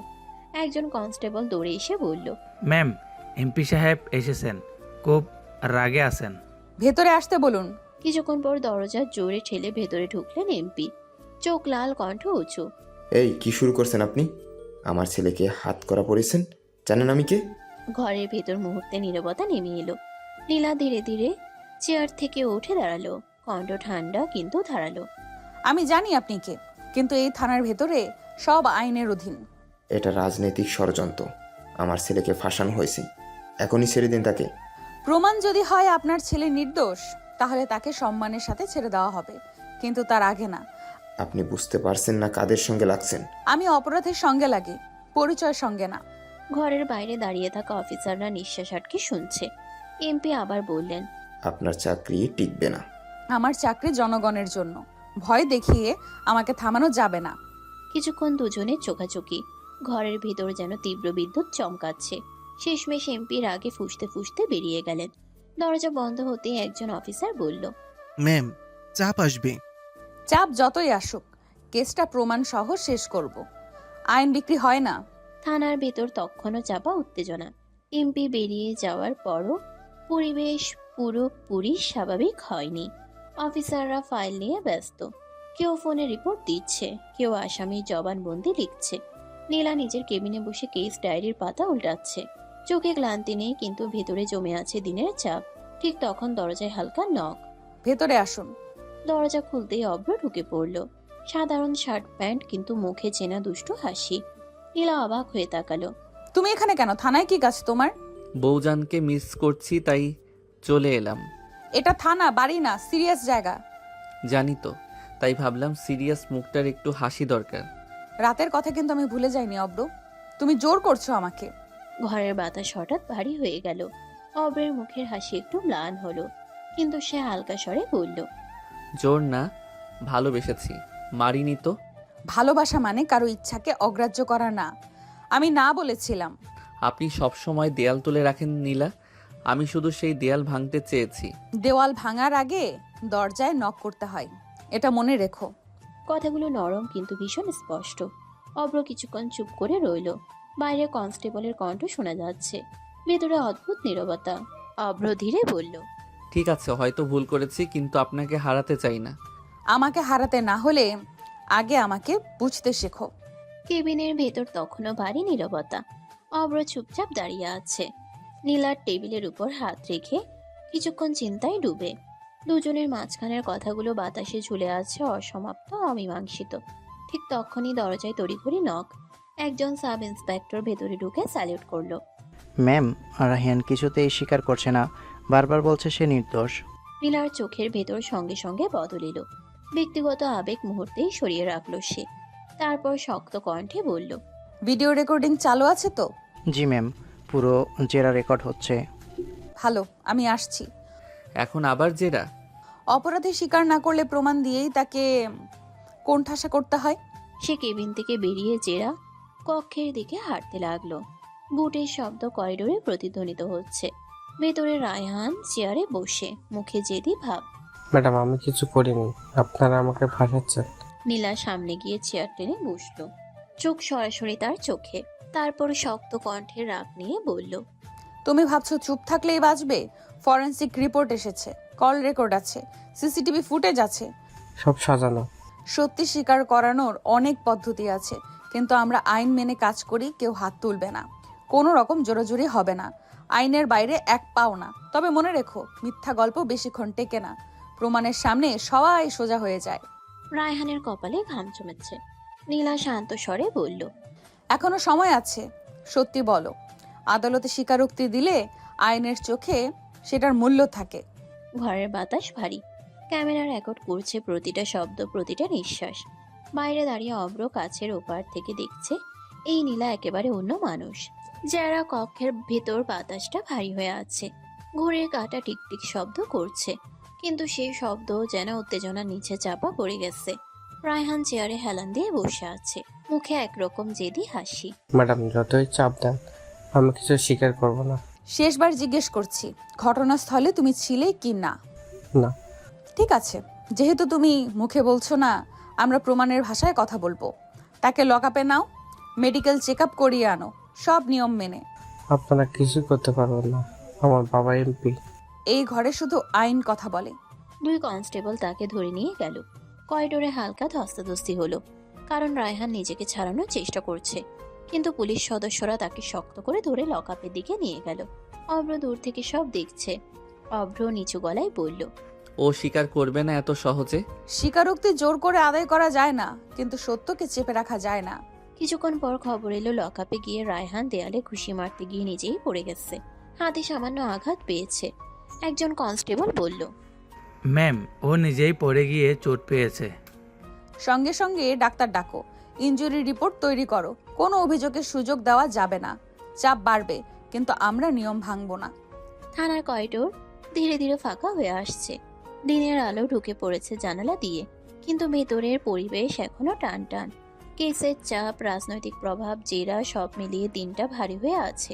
নীলা কেবিন থেকে বেরিয়ে ফাইল হাতে নিয়ে দাঁড়িয়ে আছে, চোখে ক্লান্তির রেখা, কিন্তু মুখে কঠোরতা অটুট। ঠিক তখন অব্র সামনে এসে দাঁড়ালো। এখন বাড়ি চলুন, অনেক হয়েছে আজ। আমার কি কাজ নাই? কেস মাঝপথে রেখে বাড়ি যাব? কাজ তো সারা জীবনই থাকবে, কিন্তু স্বামী সেবা সেটাও কিন্তু বড় কাজ। বেকার স্বামীর সেবা করার শখ আমার নাই। কয়েকজন অফিসার পাশ দিয়ে যেতে যেতে থমকে তাকালো, তারপর চুপচাপ সরে গেল। অব্র ঠোঁট বাঁকিয়ে বলল, বেকার স্বামী তো আরো ভালো, সারাক্ষণ আপনার সঙ্গে সময় কাটাতে পারবে, কোনো অফিস টেনশন নাই, কোনো বসের ভয় নাই। চাই না বেকার স্বামী। আমার পাশে দাঁড়াতে হলে নিজের পরিচয় লাগবে, শুধু আমার ছায়া হয়ে থাকলে চলবে না। আপনি সবসময় এমন কথা বলেন যেন আমি অযোগ্য। অযোগ্য না, কিন্তু দায়িত্বহীনতা আমি পছন্দ করি না। আমি লড়াই করে এখানে এসেছি। আমার পাশে কেউ দাঁড়ালে সেও যেন নিজের জায়গায় দাঁড়িয়ে থাকে। কথাগুলো করিডোরের বাতাসে ভারী হয়ে ঝুলে রইল। অব্র কিছুক্ষণ চুপ করে থাকলো, তারপর মৃদু গলায় বলল, ঠিক আছে, একদিন দেখাবো বেকার বলে যাকে অবহেলা করছেন সেই তোমার সমান হয়ে দাঁড়াবে। নীলা একবার তার দিকে তাকালো। সেই দৃষ্টিতে রাগ আছে কিন্তু কোথাও একটা চাপা প্রত্যাশাও লুকিয়ে আছে। যেদিন দাঁড়াবে সেদিন কথা বলবো, এখন সরে দাঁড়াও, আমার কাজ আছে। সে ঘুরে আবার নিজের কেবিনের দিকে চলে গেল। অব্র করিডোরে দাঁড়িয়ে রইল, চোখে এবার দুষ্টু হাসি নেই, আছে এক ধরনের চ্যালেঞ্জের আগুন। থানার করিডোরে তখন বিকেলের আলো ঢুকে পড়েছে। অফিসাররা নিজেদের কাজে ব্যস্ত, কিন্তু বাতাসে এখনো চাপা টান। নীলা নিজের কেবিনের সামনে দাঁড়িয়ে কিছু নির্দেশ দিচ্ছিল। ঠিক তখনই তার চোখে পড়ল অব্র একপাশে সরে গিয়ে ফোন কানে দিয়ে কথা বলছে। তার ভঙ্গিটা অদ্ভুত গম্ভীর, আর সেই চেনা হালকা দুষ্টু হাসিটা নেই। নীলা দূর থেকে তাকিয়ে রইল। অব্র নিচু কিন্তু ধীর কণ্ঠে বলছে, জি স্যার, নিশ্চিত খবর। বুঝেছি, এমপি নীলা ম্যামকে ফাঁদে ফেলতে ষড়যন্ত্র করছে। ঠিক আছে, যারা যারা এই কাজে সাহায্য করছে সবাইকে নজরে রাখুন, প্রয়োজন হলে থানায় ঢুকিয়ে দিন, প্রমাণসহ কাজ হবে। তার গলায় এমন কর্তৃত্ব যেন সে আদেশ দিতে অভ্যস্ত। অব্র আবার বলল, না ম্যাম, কিছু জানবে না এখনই, সময় হলে জানানো হবে। আগে ওনার নিরাপত্তা নিশ্চিন্ত করুন। ফোন কেটে দিল। দূরে দাঁড়িয়ে থাকা নীলা শুধু দেখছে অব্র কথা বলছে, কিন্তু কি কথা বলছে সে জানে না। তার মনে হালকা প্রশ্ন জাগলো। এত গম্ভীরভাবে কার সাথে কথা বলছে? অব্র ফোন পকেটে রেখে আবার আগের মতো স্বাভাবিক ভঙ্গিতে হাঁটতে শুরু করলো। মুখে আবার সে হালকা হাসি, কিন্তু চোখে চোখে এক অদ্ভুত গভীরতা। নীলা ধীরে এগিয়ে এলো। কার সাথে কথা বলছিলে? এমনি একটা পুরনো বন্ধুর সাথে। থানার সামনে দাঁড়িয়ে এত গম্ভীরভাবে বন্ধুর সাথে কথা বলতে হয়? সবাইকে সবকিছু জানাতে হয় না ম্যাডাম। কথাটা বলে সে সামনে হাঁটতে লাগলো। নীলা স্থির দাঁড়িয়ে রইল। আজ প্রথমবার তার মনে হলো এই ছেলেটা কি সত্যি শুধু বেকার জুনিয়র, নাকি তার পিছনে কিছু লুকোনো আছে। থানার ভেতরে শেষ বিকেলের আলো ধীরে ধীরে ফিকে হয়ে আসছে। কেস ডায়েরির শেষ পাতায় সই করে কলমটা নামিয়ে রাখলো নীলা। সারাদিনের দৌড়ঝাঁপ, জেরা, রাজনৈতিক চাপ সব মিলিয়ে শরীরটা অবসন্ন। সে চেয়ার থেকে উঠে জানালার বাইরে তাকালো। মনে হলো আজকের দিনটা খুব লম্বা ছিল। একটু হাওয়া দরকার, মাথাটা পরিষ্কার করতে হবে। ফাইল গুছিয়ে কেবিন থেকে বের হলো। করিডোর প্রায় ফাঁকা। গেটের দিকে হাঁটতে হাঁটতে তার চোখ হঠাৎ থেমে গেল। থানার বাইরে রাস্তার পাশে অব্র তার বাইকে হেলান দিয়ে দাঁড়িয়ে আছে, দুই হাত বুকের সামনে ভাঁজ করা, মাথা সামান্য নিচু, যেন অনেকক্ষণ ধরেই অপেক্ষা করছে। নীলা থেমে গেল। তুমি এখনো যাওনি? বলেছিলাম না আজ আপনাকে একা ছাড়বো না। এখন আবার কি নতুন নাটক? চলুন ম্যাডাম। কোথায়? থানার বাইরে দুনিয়াটা কেমন আছে সেটা দেখাতে। ঠিক আছে, কিন্তু বেশি না। অব্র বাইক স্টার্ট দিল। ইঞ্জিনের শব্দে সন্ধ্যার নীরবতা কেঁপে উঠল। নীলা পিছনে উঠে বসলো। প্রথমে একটু দূরে বসেছিল, কিন্তু বাইক গতি পেতেই স্বাভাবিকভাবেই সামান্য ধরে নিল অব্রর কাঁধ। রাস্তার বাতাসে দিনের ক্লান্তি ধীরে ধীরে উড়ে যেতে লাগলো। শহরের ব্যস্ততা পেছনে ফেলে বাইকটা নদীর পাড়ের দিকে এগোলো। নদীর ধারে পৌঁছাতেই ঠান্ডা বাতাস মুখে এসে লাগলো। সূর্য ডুবে যাচ্ছে, আকাশে কমলা আর বেগুনি রঙের মিশ্রণ। অব্র বাইক থামিয়ে বলল, নেমে পড়ুন ম্যাডাম, আজকের জন্য আপনার আদালত এখানে। নীলা ধীরে নামলো। নদীর দিকে তাকিয়ে কিছুক্ষণ চুপ করে রইল। জলের উপর সূর্যের শেষ আলো ঝিকমিক করছে। অনেকদিন পর এভাবে বের হলাম। আপনি সবসময় যুদ্ধের ময়দানে থাকেন, মাঝে মাঝে নিজের জন্য একটু সময় রাখা উচিত। আর তুমি সারাদিন আমাকে চ্যালেঞ্জ দাও, আবার শেষে এখানে নিয়ে আসো কেন? কারণ আপনার রাগের আড়ালে যে মেয়েটা লুকিয়ে আছে তাকে আমি হারাতে চাই না। নদীর হাওয়া দুজনের মাঝখানে নরম হয়ে বইছে। আজ থানার কোলাহল নেই, রাজনৈতিক চাপ নেই, শুধু নদীর শব্দ আর দুজন মানুষের নীরবতা। হয়তো এই নীরবতার মাঝেই জমছে নতুন কোনো অনুভূতি। নদীর পাড়ে হালকা বাতাস বইছে, সূর্য প্রায় ডুবে গেছে। আকাশে কমলা আর বেগুনি রঙের মিশ্রণে এক অদ্ভুত শান্ত সৌন্দর্য ছড়িয়ে আছে। দূরে দু একজন মানুষ হাঁটছে, কেউ বসে গল্প করছে, কেউ নদীর দিকে চুপচাপ তাকিয়ে। নীলা নদীর জলে চোখ রেখে দাঁড়িয়ে আছে। দিনের সব ক্লান্তি যেন এই বাতাসে একটু একটু করে হালকা হয়ে যাচ্ছে। হঠাৎ পেছন থেকে অভ্র এসে তাকে জড়িয়ে ধরলো। নীলা চমকে উঠল। কি করছো? কত মানুষ আছে এখানে। তাতে কি, আমরা তো পবিত্র সম্পর্কে আবদ্ধ। স্বামী স্ত্রী জড়িয়ে ধরলে আকাশ ভেঙে পড়বে নাকি? নীলা চারদিকে তাকালো। সত্যিই কয়েকজন মানুষ পাশ দিয়ে হাঁটছে। তার গাল হালকা লাল হয়ে উঠল। ছাড়ো, সবাই দেখছে। দেখুক, আমার বউকে আমি জড়িয়ে ধরেছি, অপরাধ করিনি। নীলা এবার সত্যিই লজ্জা পেয়ে গেল। তার কঠোর পুলিশি চেহারার আড়ালে যেন একেবারে অন্য এক মেয়ের মুখ ফুটে উঠল। তুমি একদম বদলাবে না অব্র। বদলালে তো আপনি চিনতেই পারতেন না। চলুন ম্যাডাম, একটু হাঁটি। নীলা একটু ইতস্তত করলেও শেষ পর্যন্ত তার হাত ধরল। দুজন পাশাপাশি হাঁটতে লাগলো নদীর ধারের পথ ধরে। কিছু দূর যেতেই রাস্তার পাশে ফুচকার দোকান। টক মিষ্টি পানির গন্ধ ভেসে আসছে। অব্র হঠাৎ থেমে বলল, ফুচকা খাবেন? এখন? হ্যাঁ, এখনই। বড় বড় কেস সামলানো পুলিশ অফিসারও মাঝে মাঝে ফুচকা খেতে পারে। ঝাল বেশি হলে কিন্তু দায় তোমার। ভাই, 2 প্লেট।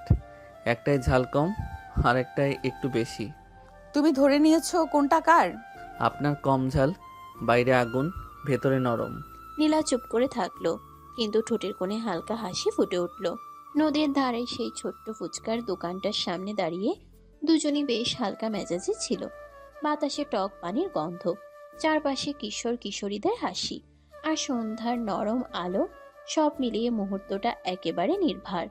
দোকানদার তাড়াহুড়ো করে 2টা প্লেট এগিয়ে দিল। অব্র আত্মবিশ্বাসী ভঙ্গিতে একটা প্লেট নীলার হাতে তুলে দিল। এই নিন ম্যাডাম, স্পেশাল কম ঝাল। নিশ্চিত তো? আপনার স্বামী কি কখনো ভুল করে? নীলা আর কিছু না বলে একটা ফুচকা তুলে গালি দিল।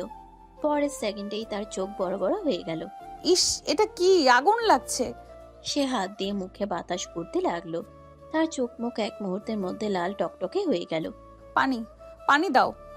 আপা, ভুলে প্লেট পাল্টে গেছে মনে হয়। অব্র নিজের পেটের দিকে তাকিয়ে বুঝলো সত্যিই ভুল হয়েছে। কম ঝালেরটা তার হাতে, আর ঝালেরটা নীলার। নীলা লাফাতে লাফাতে বলছে, জ্বলছে, আমার জিহ্বা পুড়ে যাচ্ছে। আরে আরে দাঁড়ান, পানি দিচ্ছি। উফ, এটা মানুষ খায় নাকি? চারপাশে মানুষ তাকিয়ে আছে। নীলা লজ্জা রাগ ঝালের মিশ্রণে একেবারে অস্থির। অব্র একটু চিন্তিত হয়ে গেল। দাঁড়ান, এভাবে হবে না। সে নীলার হাত ধরে একটু দূরে টেনে নিয়ে গেল। দোকানের ভিড় থেকে সরিয়ে নীলা এখনো হাঁপাচ্ছে। কিছু একটা করো। অব্র এক মুহূর্ত তার দিকে তাকিয়ে রইল, তারপর হঠাৎ করে তাকে কাছে টেনে নিল। এই কি করছো? কথা শেষ হওয়ার আগে অব্র তার ঠোঁটে ঠোঁট ডুবিয়ে দিল। নীলা হতবাক, চোখ বড় বড় হয়ে গেল। কয়েক সেকেন্ড সে নড়ল না, যেন পুরো পৃথিবী থেমে গেছে। অব্র ধীরে ধীরে তাকে আঁকড়ে ধরে রইল। কিছুক্ষণ পর আলতো করে সরে এলো। অব্র নরম গলায় বলল, এখন কেমন? নীলা কয়েক সেকেন্ড কিছু বলতে পারলো না, শুধু হাঁপাচ্ছে।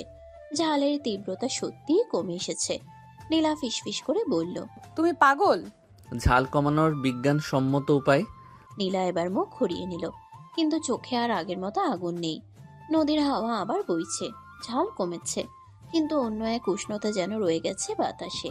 নদীর ধারে সেই হাসি ঠাট্টা, ঝাল ঝামেলা আর অদ্ভুত উষ্ণ মুহূর্তের পর দুজন ধীরে ধীরে বাইকের দিকে এগিয়ে গেল। আকাশ তখন পুরোপুরি অন্ধকার হয়নি, তবে সন্ধ্যার আলো মিলিয়ে গেছে। রাস্তার লাইটগুলো জ্বলে উঠেছে একে একে।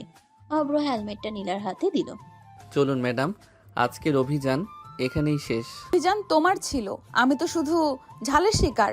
শিকার না, সন্ধ্যার নায়িকা। নীলা আর কিছু বলল না, চুপচাপ বাইকে উঠে বসলো। ফেরার পথটা আগের চেয়ে শান্ত। দুজনেই যেন নিজের নিজের ভাবনায় ডুবে। বাড়ির গেটে পৌঁছে নীলা নামতেই বলল, আজকে অনেক নাটক হলো। জীবনটাই তো নাটক, আমরা শুধু ডায়লগ বলি। আমি গোসল করে আসছি, মাথাটা পরিষ্কার করতে হবে। অম্র দরজার পাশে দাঁড়িয়ে তাকিয়ে রইল। কিছুক্ষণ পর বাথরুমের দরজা খুলল। ভেতর থেকে বেরিয়ে এলো একেবারে অন্যরকম নীলা। ভেজা চুল পেছনে ছড়িয়ে আছে, সাদা মাটা কিন্তু পরিপাটি একটা শাড়ি পরা। মুখে কোনো মেকআপ নেই, তবুও এক অদ্ভুত। অব্র কিছুক্ষণ তাকিয়ে রইল। সুন্দর লাগছে জান। আমি কারো জান না। কারো হওয়ার দরকার নাই, আমার হলেই হবে। এত সহজ না আমাকে পাওয়া। আমি তো সহজ কিছু চাই না, কঠিন জিনিস জিততেই ভালো লাগে। দেখাই যাবে। সময় লাগুক, তবু একদিন আপনি নিজেই বলবেন আমি শুধু তোমার। ঘরের ভেতর হালকা নীরবতা জমেছিল। জানালার পর্দা নড়ছে। ভেজা চুল কাঁধে ছড়িয়ে আয়নার সামনে দাঁড়িয়ে আছে নীলা। অব্র এখনো তাকিয়ে আছে তার দিকে, চোখে মিশ্র অনুভূতি, অর্ধেক দুষ্টুমি অর্ধেক গভীরতা। নীলা আয়নায় তার দৃষ্টি ধরে ফেলল। হয়েছে তোমার ডায়লগ? ডায়লগ না, মনের কথা। মনের কথা পরে শুনবো। এখন নিচে গিয়ে মাকে রান্নার কাজে সাহায্য করি। পুলিশ অফিসার হয়ে কিচেন ডিউটি? দায়িত্ব মানে শুধু কেস না, সংসারও একটা দায়িত্ব। কথা শেষ করে সে দরজা খুলে নিচে নেমে গেল। তার শাড়ির আঁচল সিঁড়ি দিয়ে নামতে নামতে হালকা দুলছে। অব্র কিছুক্ষণ দরজার দিকে তাকিয়ে রইল, তারপর ধীরে দরজা বন্ধ করলো। মুখের হাসি মিলিয়ে গেল। সে বাথরুমে গিয়ে মুখে পানি ছিটালো, দ্রুত ফ্রেশ হয়ে বের হলো। টেবিলের উপর রাখা ল্যাপটপ খুলে বসলো। স্ক্রিনের আলো মুখে পড়তেই তার চেহারা পুরো বদলে গেল, একেবারে গম্ভীর মনোযোগী। কিবোর্ডে দ্রুত আঙ্গুল চালাতে লাগলো। কিছু ফাইল খুললো, কিছু তথ্য চেক করলো, তারপর ফোনটা হাতে নিল। ডায়াল করলো একটা নাম্বার। 2 রিংয়ের পর ওপাশ থেকে গম্ভীর কণ্ঠ। জি স্যার। রায়হানের সব ব্যাকগ্রাউন্ড চাই, ব্যাংক ট্রানজ্যাকশন, বিদেশি কানেকশন, কার সাথে মুভ করছিল সব, একটা তথ্য বাদ যাবে না। হয়ে যাবে স্যার। আর শুনুন, এমপির অফিসে কারা কারা ঘনিষ্ঠভাবে জড়িত তাদের নামের তালিকাও চাই, দ্রুত। জি স্যার, বুঝেছি। কল কেটে গেল। অব্র কিছুক্ষণ চুপচাপ স্ক্রিনের দিকে তাকিয়ে রইল। তার চোখে এখন আর সে হালকা বেকার ছেলে নির্লিপ্ত ভাব নেই, বরং সেখানে আছে পরিকল্পনা, ক্ষমতা এবং অদৃশ্য এক প্রভাব। নিজের রান্নাঘর থেকে নীলার হাসির শব্দ ভেসে আসছে, আর উপরে ল্যাপটপের আলোয় বসে আছে এক মানুষ, যার সাধারণ চেহারার আড়ালে লুকিয়ে আছে গভীর অজানা এক সত্য। নিচের রান্নাঘরটা তখন একেবারে ঘরোয়া উষ্ণতায় পড়ে গেছে। চুলার কড়াইতে তরকারি ফুটছে, পেঁয়াজ রসুন ভাজার গন্ধে পুরো ঘরটা মম করছে। নীলা শাড়ির আঁচল গুটিয়ে সবজি কেটে দিচ্ছে।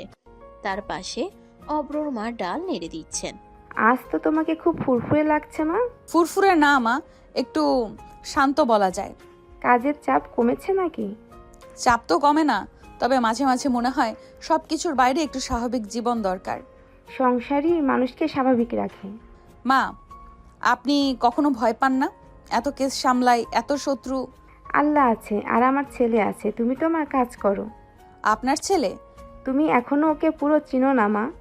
ঠিক তখনই পেছন থেকে কারো কাশির শব্দ। অব্র দরজার পাশে হেলান দিয়ে দাঁড়িয়ে আছে, মুখে আবার সেই চেনা দুষ্টু হাসি। দুইজন মিলে আমার নামে গোপন সভা বসিয়েছেন নাকি? আপনি এখানে কেন? উপরে তো খুব ব্যস্ত ছিলে। ব্যস্ত মানুষও তো খেতে চায়, আর বউ কিচেনে থাকলে স্বামী কি দূরে থাকতে পারে? আরে বাবা, রান্না শেষ হতে দাও। কি রান্না হচ্ছে একটু টেস্ট করে দেখি। হাত দিও না, এখনো লবণ ঠিক করিনি অব্র। লবণ কম না, ভালোই হয়েছে, তবে একটু ভালোবাসা কম আছে। নাটক বন্ধ করো। ইউনিফর্ম খুলে শাড়ি পরলে আপনি বেশি ভয়ঙ্কর হন যান। আবার জান বললে কিন্তু চামচ মাথায় পড়বে। তোমরা দুজনই থামবে? আমি তো শুধু সাহায্য করতে এসেছি। তোমার সাহায্য মানেই গোলমাল। রান্নাঘর ভরে গেল হাসিতে। আজকে সন্ধ্যায় কোনো কেস নেই, কোনো রাজনীতি নেই, শুধু 3 জন মানুষের ছোট্ট সংসারের উষ্ণতা। কিন্তু এই উষ্ণতার আড়ালেই যেন জমে আছে কিছু অজানা রহস্য, যা এখনো নীলা পুরো বুঝতে পারেনি। রান্নাঘর থেকে শোনা কৌতুকার হাসি ঘরে ধীরে ধীরে নীরবে মিলিয়ে গেল। চুলা থেকে ধোঁয়ার সুগন্ধ, ল্যাট ম্যাজিকের আলো, সব মিলিয়ে একটা শান্ত সন্ধ্যার ছায়া। নীলা রান্নার কাজ সেরে নিজেই কাপড় গুছিয়ে রুমের দিকে হাঁটতে লাগলো। অব্র কিছুক্ষণ কৌতুক মিশিয়ে রান্নাঘরের কাজ দেখেছে, তারপর হঠাৎ পেছন থেকে তার দিকে এগিয়ে এলো। আজকের দিনটা কি শুধু শেষ হবে রান্নার মাধ্যমে? অব্র, বিরক্ত করো না, ক্লান্ত হয়ে গেছি। কিন্তু অব্র থেমে না। নীলা রুমে যেতেই ধীরে ধীরে নীলার কাছে গিয়ে হাত দিয়ে তার কোমর আটকালো। না বউজান, আজকের ক্লান্তি মুছে দেবার সময় এসেছে। অব্র, কি করছো? কথা শেষ হতেই সে ধীরে ধীরে নীলার গলায় মুখ ডুবিয়ে কিস করতে লাগলো। ঠোঁট থেকে গলা, কোমল ছোঁয়া, প্রতিটা স্পর্শে নীলা কিছুটা হকচকিয়ে যায়। অব্র ধীরে তাকে কোলে তুলে বিছানায় বসিয়ে রাখলো। আরে বউজান, এত অস্থির হবেন না। নীলা রাগ দেখালো। তাড়াতাড়ি করে অব্রকে ঠেকাতে হাত তুলে বলল, রাগ দেখান আর আমি পাত্তা দিচ্ছি না। অব্র আবার কিস করতে লাগলো। নীলা চুপচাপ তার হাত আঁকড়ে রাখলো, কিন্তু কিছু বলতে পারলো না। অব্র আবার নরম গলায় বলল, বউজান, ক্লান্তি দূর করতে এই আদর দরকার। আপনি মেনে নিন বা না নিন, আমি থামবো না। নীলা চোখ বুঝে নিজের রাগ ধরে রাখার চেষ্টা করলো, কিন্তু অব্র ধীরে ধীরে ঠোঁট ডুবিয়ে সব অস্বস্তি কমিয়ে দিচ্ছে। রুমে হালকা বাতাস বইছে, রাতের বেলা ভেসে আসছে জানালা দিয়ে। অব্র তার সবকিছু মিলিয়ে নীলা শিথিল করতে লাগলো। প্রতিটি স্পর্শে, প্রতিটি চুম্বনের আগের ফোঁটা গলে যাচ্ছে, কিন্তু নীলা এখনো পুরো দস্তুর সমরূপ হয়নি। অব্রকে থামাতে চাইলেও সে পাত্তা পাচ্ছে না। ঘরের মধ্যে গভীর রাত নেমে এসেছে। রান্নাঘরের আলো নিভে গেছে, আর সব কক্ষের মধ্যে এক নিস্তব্ধতা। খাওয়া দাওয়া শেষ, সবাই শুয়ে আছে, শুধু মাঝে মাঝে দূরে কোনো ঘড়ির টিকটিক শব্দ বা দূরে গাড়ির হর্ন ভেসে আসছে। দুজনেই ঘুমিয়ে আছে। হঠাৎ অব্রের ফোন কাঁপতেই সে ফোনের স্ক্রিনে হঠাৎ আলো দেখালো। কল আসছে। অব্র ফোন ধরে হেসে বলল। রাতের এই সময় কে কল করে কে জানে। সে কল ধরলো, ধীরে ধীরে ব্যালকনিতে চলে গেল। বাইরের হাওয়া ঠান্ডা, কিন্তু তার চোখে এখন অদ্ভুত তীব্রতা। ফোনের ওপাশ থেকে গম্ভীর কণ্ঠ। স্যার, রায়হানের সব প্রমাণ জোগাড় করেছি। পাঠিয়ে দাও। ঠিক আছে স্যার, সব প্রমাণ পাঠানো হবে। নেশা থেকে শুরু করে মেয়েদের রিপোর্ট, সব ধরনের বাজে কাজ রায়হান করেছে। এবার কে বাঁচাবে তোকে, রায়হান? অব্র হালকা হাসি দিয়ে হাতের ফোনে সব প্রমাণ এক গোপন নাম্বার থেকে নীলার ফোনে পাঠাতে শুরু করলো। ফাইল, ছবি, ভিডিও সব, এমন ভাবে যে নীলা কোনোদিন চিনতে পারবে না কে পাঠালো। অব্র শেষ করে ফোন নিচে রেখে শুয়ে পড়লো। চুপচাপ, কিন্তু মনে মনে পরিকল্পনা তৈরি হচ্ছে। চোখ বন্ধ কিন্তু মন ব্যস্ত। পরের সকালে নীলা ধীরে ধীরে চোখ খুলল। ঘরের আলো ধীরে ধীরে ভেতরে ঢুকছে। সে হাত বাড়িয়ে ফোনটা ধরলো। স্ক্রিনে চোখ পড়লো, অনেকগুলো ফাইল এসেছে। নীলার ভ্রু হালকা ভাঁজ হলো। এগুলো কে পাঠালো? সে একটি ফাইল খুলল, চোখ বড় হয়ে গেল। প্রমাণের পর প্রমাণ, রায়হানের সমস্ত খারাপ কাজ। এবার কে তোমাকে বাঁচাবে রায়হান? কিন্তু এগুলো পাঠালো কে? নীলা ঘরে বসে ফোনের স্ক্রিন ধরে তাকিয়ে আছে। চোখের দিকে লেগে থাকা আলো এবং প্রমাণের ফাইলগুলোকে একে একে দেখছে। রায়হানের সব বাজে কর্মকাণ্ড, নেশা, মেয়েদের রিপোর্ট, প্রতিটি কেলেঙ্কারি, সবকিছু স্পষ্টভাবে সামনে। হঠাৎ সে গভীর নিঃশ্বাস নিয়ে অব্রকে ডেকে বলল। অব্র, 1 মিনিট, দেখো তো কে যেন রায়হানের সব অপকর্মের প্রমাণ পাঠিয়েছে। অব্র ঘুম ঘুম ভাব নিয়ে তাকালো। মুখে এমন ভান করে বিস্ময়িত মুখে বলল। হয়তো আপনার কোনো শুভাকাঙ্ক্ষী বা ভালোবাসার কেউ পাঠিয়েছে। শুভাকাঙ্ক্ষীরা ভালোবাসার কেউ? আমার তো এমন কেউ নেই, তবে যে পাঠিয়েছে তার প্রতি সারা জীবন কৃতজ্ঞ থাকবো। জান, সেই লোকটা তো আমি। কিন্তু অব্র মুখে কিছু বলল না। তার চোখে দুষ্ট চাহনি এবং ধীরে ধীরে একটা পরিকল্পনা ভেসে আসে। এবার একটু আদর করেন না বউজান। এখন সময় নেই অব্র, অফিসে কেস আছে। নীলা ওয়াশরুমে গিয়ে ফ্রেশ হয়ে ইউনিফর্ম পরে বের হলো। অব্র তাকিয়ে রইল নীলার দিকে। নীলা বলল। চলি, কাজ আছে। জান জান, পুলিশ বউ বিয়ে করে আসি বিপদে। রোমান্সের বদলে শাসন শুনতে হয়। নীলা কোনো উত্তর না দিয়ে বের হয়ে গেল। অব্র কিছুক্ষণ দাঁড়িয়ে দরজার দিকে তাকিয়েছিল, তারপর ধীরে ধীরে ল্যাপটপের দিকে ফিরে গেল। ঘরের মধ্যে এক অদ্ভুত নীরবতা। বাইরে সকাল হালকা আলো ফেলছে। অব্রের চোখে আবার সেই গভীর গোপন পরিকল্পনার চেতনা। নীরব ঘরের মধ্যে যেন সময় থেমে আছে, কিন্তু আকাশে নতুন দিনের আলো এসে ছুঁয়ে দিচ্ছে কিছু অদৃশ্য উত্তেজনা। নীলা ইউনিফর্মে সেজে থানার রাস্তা ধরে এগোচ্ছে। বাতাসে নতুন দিনের হালকা হাওয়া, কিন্তু তার চোখে অদ্ভুত এক তীব্রতা, একটা মিশ্রণ রাগ, দায়িত্ব এবং বিচার পরায়ণতার। নথিপত্র আর ফোনের স্ক্রিন থেকে প্রাপ্ত সব প্রমাণ সে ব্যাগে গেঁথে নিয়েছে। চোখে অদ্ভুত ঝলক, যেন আজ রায়হানকে শেষবারের মতো বিচার করার জন্য প্রস্তুতি নিচ্ছে। থানার গেটে প্রবেশ করতেই অফিসাররা তাকে স্বাগত জানালো। অব্র কিছুটা দূরে দাঁড়িয়ে আছে, কিন্তু দূর থেকেই দেখছে নীলা কতটা দৃঢ় এবং ফোকাসড। নীলা কোর্ট রুমের মতো অফিসে ঢুকে বলল। অফিসার সাহেব, রায়হানের বিরুদ্ধে সব প্রমাণ এখানে। এই প্রমাণের আলোকে দ্রুত ব্যবস্থা নেওয়া হোক। কর্মকর্তারা নথি খতিয়ে দেখতে শুরু করলো। নীলা ধীরে ধীরে তার চোখে আগুন নিয়ে বলল। আইন অনুযায়ী যে কোনোভাবে কেউ অপরাধ করেছে তাকে ছাড় দেওয়া হবে না। রায়হান প্রমাণের বাইরে যেতে পারবে না। ওদিকে এমপির খবর পেয়ে থানায় মুখ লাল, চোখে আগুনে ভরা। তিনি রেগে গর্জে উঠে বলল। কি হচ্ছে? আমি বললাম আমার ছেলে নির্দোষ, তুমি কিভাবে এই প্রমাণ দিয়ে তাকে ফাঁদে ফেলছো? প্রমাণ যদি ঠিক থাকে তাহলে আইন অনুযায়ী ব্যবস্থা হবে। আপনার ছেলে যদি সত্যিই নির্দোষ প্রমাণ দেখিয়ে ছেড়ে দেওয়া হবে। আপনার ছেলে যদি সত্যিই নির্দোষ প্রমাণ হয়, প্রমাণ দেখিয়ে ছেড়ে দেওয়া হবে, আগে না। নয়তো আইনের চোখে সামনে সব শাস্তি অব্যাহত থাকবে। এমপি রেগে রেগে তোলপাড় করছে, চিৎকার করছে, কিন্তু নীলা একদম অটল। এই শহরের আইনবাহী মানুষ হিসেবে আমি দায়িত্ব পালন করেছি। আপনার রাগ আইনকে পরিবর্তন করতে পারবে না। কর্মকর্তারা অবাক হয়ে দেখছে। এমপি ক্রমশ হালকা হয়ে আসছে, কিন্তু রাগে তার আগুন এখনো ঝলমল করছে। নীলা ঠান্ডা, কিন্তু ভিতরে আগুন নিয়ে বলল। আপনার ছেলে আইন অনুযায়ী বিচার পাবেই, ক্ষমতা দিয়ে পার পাবে না। রায়হান থরথর করে কাঁপছে। প্রতিটি প্রমাণের সামনে সে অন্ধ হয়ে গেছে। থানার কক্ষে সব প্রমাণ খতিয়ে দেখা হলো। রায়হানের কেলেঙ্কারি, নেশা, মেয়েদের প্রতি অবহেলা এবং প্রতিটি বাজে কর্মকাণ্ড সবই স্পষ্ট। আদালত ও থানার কর্মকর্তা একসঙ্গে নিশ্চিত হলো যে কোনোভাবে রায়হানকে ছাড় দেওয়া সম্ভব নয়। নীলা তার চেয়ারে বসে সবকিছু নজরে রাখছে। চোখে অদ্ভুত তীব্রতা, মুখে কঠিন এক অঙ্গীকার, আইন মানেই বিচার। কর্মকর্তারা নীরবভাবে নথি যাচাই করছে, কখনো কলম দিয়ে নোট নিচ্ছে, কখনো হাতে কলমে প্রমাণ গুছাচ্ছে। অব্র কিছুক্ষণ আগে এসেছে। অব্র দূরে দাঁড়িয়ে দেখছে, মুখে মৃদু হাসি, মনে মনে বলছে, জান, তোমার সাহস সত্যি অসাধারণ। রায়হানকে সকল ধরনের অপরাধের জন্য যাবজ্জীবন কারাদণ্ড দেওয়া হলো। রায়হান কেঁপে উঠল, শ্বাস আটকে আছে, চোখে ভয়। আর এমপি, সে রাগে অগ্নিগর্ভ, কিন্তু আদালতের আইন তাকে কোনো সুযোগ দেয়নি। নীলা ধীরে ধীরে দাঁড়িয়ে বলল, বিচার হয়েছে, আইন মানা হয়েছে, কেউ প্রমাণের বাইরে যাবে না।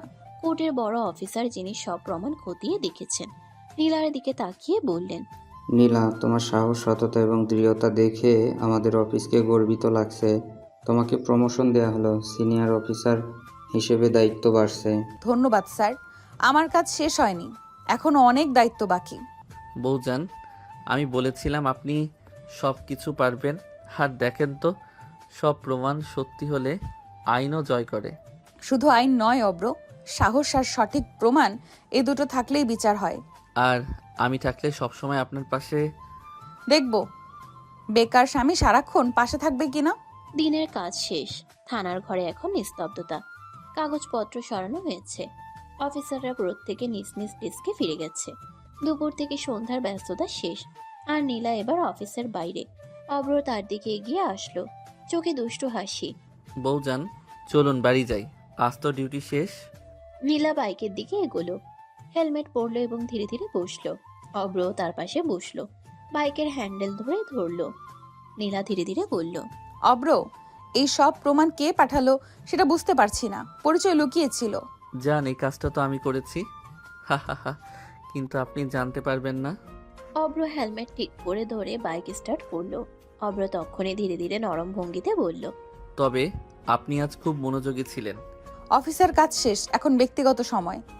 ব্যক্তিগত সময়? তাহলে একটু রোমান্টিক দুষ্টুমি করা যাক। দুষ্টুমি? অফিস শেষ হয়ে গেছে, এখন বাইকের উপর দুষ্টুমি?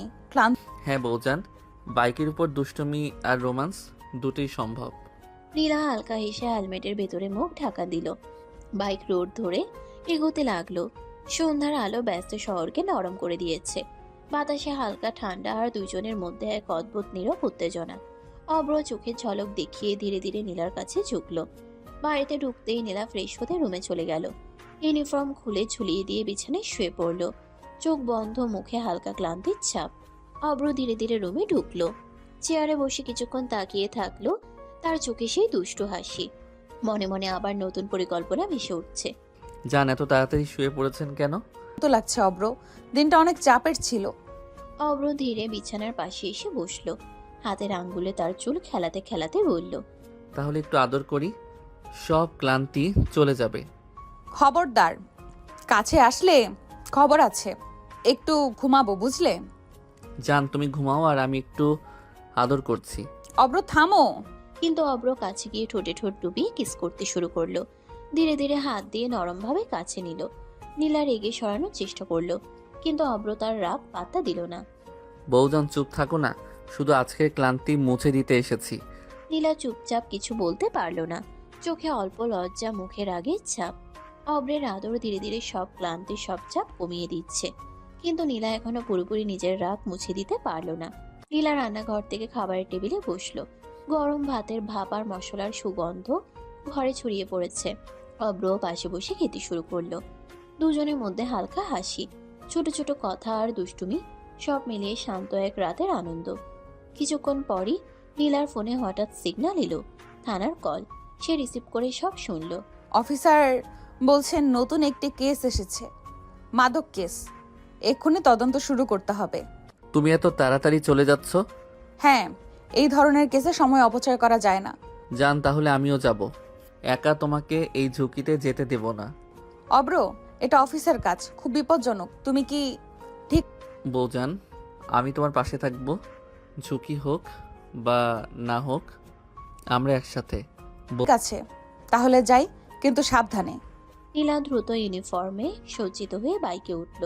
শহরের রাস্তা ধরে বাইক ছুটতে শুরু করলো। বাতাসে হালকা ঠান্ডা, হেলমেটের ভেতরে চোখের তীব্রতা। দুজনই থানায় ঢুকতেই কেসের নতুন ফাইল খোলা হলো। অফিসের মধ্যে এক অদ্ভুত উত্তেজনা। মাদক বিরোধী কেসের নথি ছড়িয়ে আছে ডেস্কে। বড় বড় প্রমাণপত্র, চিত্র, লিপিবদ্ধ তথ্য সব চোখে পড়ছে। নীলা চোখ রেখে ফাইলগুলো যাচাই করতে লাগলো। চোখে অদ্ভুত তীব্রতা, গায়ে অনমনীয় এক শক্তি। লোকেশন ট্যাগ করো, বেশি সময় নষ্ট করা উচিত না। এই ধরনের কেসে প্রতিটি মিনিট গুরুত্বপূর্ণ। সব পুলিশ খোঁজ খবর নেবে, প্রত্যেকের দায়িত্ব বুঝুক, কাউকে অবহেলা করার সুযোগ নেই। বোঝান, আজকের কাজ কঠিন, কিন্তু তোমার সঙ্গে থাকলে সবই সহজ। সহজ নয় অব্র, প্রতিটি কাজ নিখুঁত হতে হবে। ভুল হলে কোনো সুযোগ থাকবে না। থানার হলের ভিতরে নীলা ব্যস্ত। কম্পিউটারের স্ক্রিনে লোকেশন চিহ্নিত করছে। টিমকে নির্দেশ দিচ্ছে, অফিসাররা কাগজপত্র নিয়ে ঘুরছে। সবাই ব্যস্ত, কিন্তু অব্র একটু দূরে সরে গিয়ে ফোন হাতে নিল। হ্যালো, হ্যাঁ ঠিক আছে, আমাদের কাছে মাদক পাচারকারী চক্রের খবর এসেছে। দ্রুত খোঁজ নিয়ে আমাকে শেয়ার করো। হ্যাঁ স্যার। তুমি কে? কে তোমাকে এসব জানাবে? অব্র হঠাৎ চুপ হয়ে গেল। চোখে অদ্ভুত অসহায়তা, কিন্তু চুপচাপ কিছু বলল না। তেমন কিছু না জান।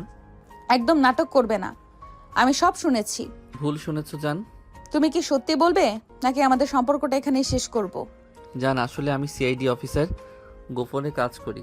এইসব তদন্তের মধ্যে আমি তোমার পাশে থেকেও তথ্য সংগ্রহ করি।